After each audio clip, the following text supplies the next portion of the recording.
The Verdilac is an armor whip, and you can get it from the narmer bounties after completing the new warp. As an armor weapon, this one has a unique mechanic.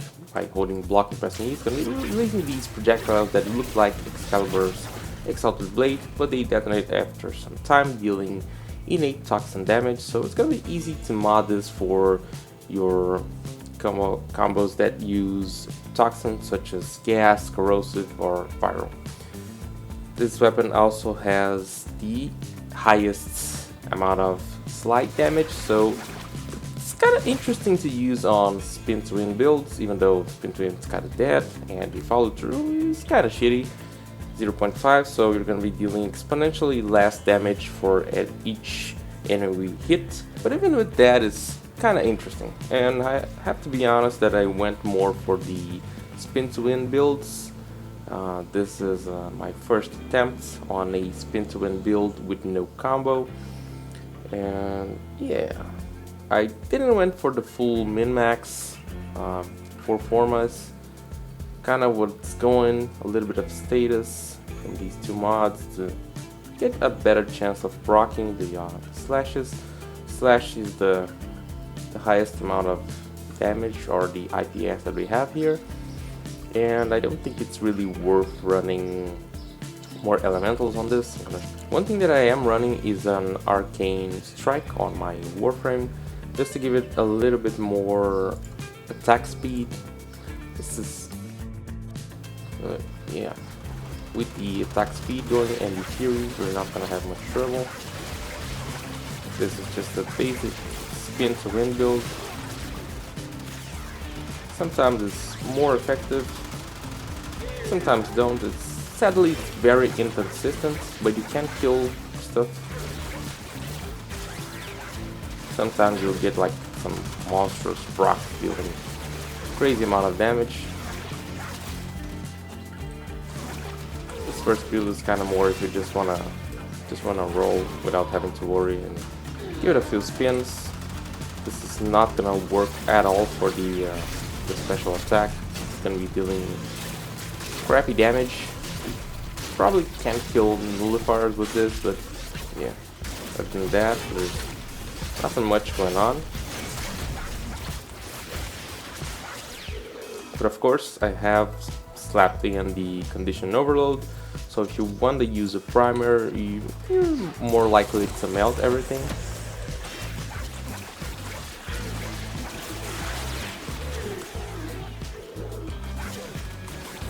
With a primer, everything will melt as soon as you get some procs. Yeah, just about that. So moving on, we have the second build, which is gonna be a slam with no combo builds. Just like the first build, we have no combo going on. This one, I actually have it here build for gas. You can like build for corrosive and stuff. Gas is gonna be performing very well with grouped enemies, and even better with unarmored enemies. And yeah, it's nothing too crazy, but it will work. This is one of those weapons that is kind of hard to go wrong. Any build pretty much that you make is gonna kill stuff, but you can't go for the min-max and make some crazy stuff. Yeah, they're almost dead, and that's about it. They can change for corrosive so that you all see how it's gonna perform. You just really need to put in a electricity mod, and now we already have our corrosive.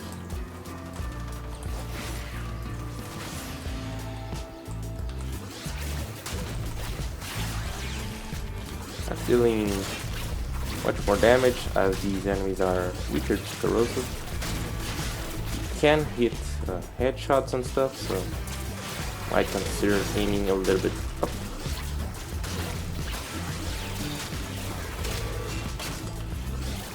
Not as great as gas for grouped enemies, but it still works. Alright, let's see. Do I have condition overload in this? No. Alright. Let's move on to the slam combo build. I have to say that this weapon is easy to build combo, so kind of not going with combo can be a waste.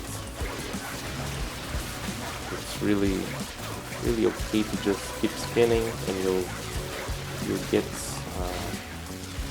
your combo really fast.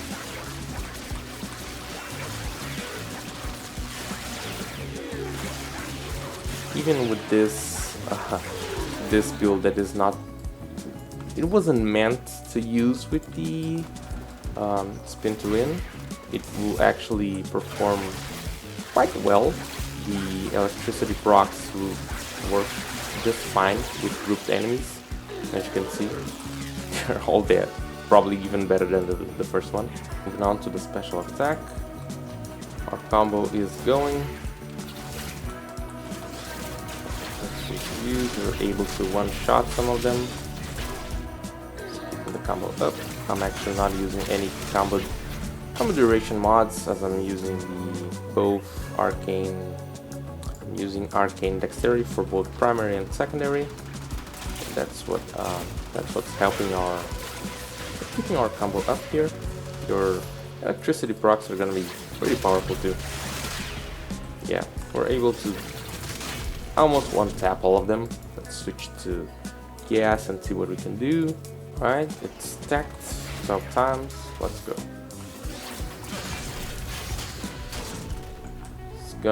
It's not gonna pick it up at the start, but eventually we'll be killing everything. Yeah, it's a very powerful weapon. The combo up, gonna group them up. Yeah. Deadly gas procs over there. Very nice. Now moving on to my last build is the spin to win. This one I have dropped the attack speed mod and kept the rest. Not sure what would I change from this. Maybe Gladiator Might and Nira's Contempt are the optional slots here. You can put it whatever you want. I've tried some stuff. I've tried Carnage Mandible and stuff, but I think this is how I like the most. But your build is always up to you. So yeah, for me, honestly, the Arcane Strike is already enough attack speed for this. We're not gonna need that much. We're gonna be getting some very powerful procs with this. You can see sometimes you're just dying with 1 or 2 swings. Sometimes it takes a little bit more, but yeah, you get the thing. This weapon is fairly strong, and I'm not using any too min-max stuff. Can probably make it better. There we go. Already dead. This is actually my favorite build for this weapon. Just to go there and spin to win. It's not the same as before. We had that insane follow through back in the day, but it's fun to be able to do something kind of similar. All of these skills were without using condition overload. So yeah, it's gonna be very, very crazy if we get a primer. Bam. Yeah, everyone is dead.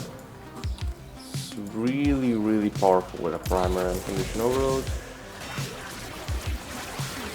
If you get a slash proc, it's almost every time it's gonna be you're only gonna need 1 slash proc. So yeah, very interesting. I like the weapon. It's what I've been using for the past days. Yeah. This weapon can be quite crazy with a lot of builds like Vauban, Zephyr, all of that stuff. I'm not gonna cover those combos today, but I found it kind of interesting to use with Ivara.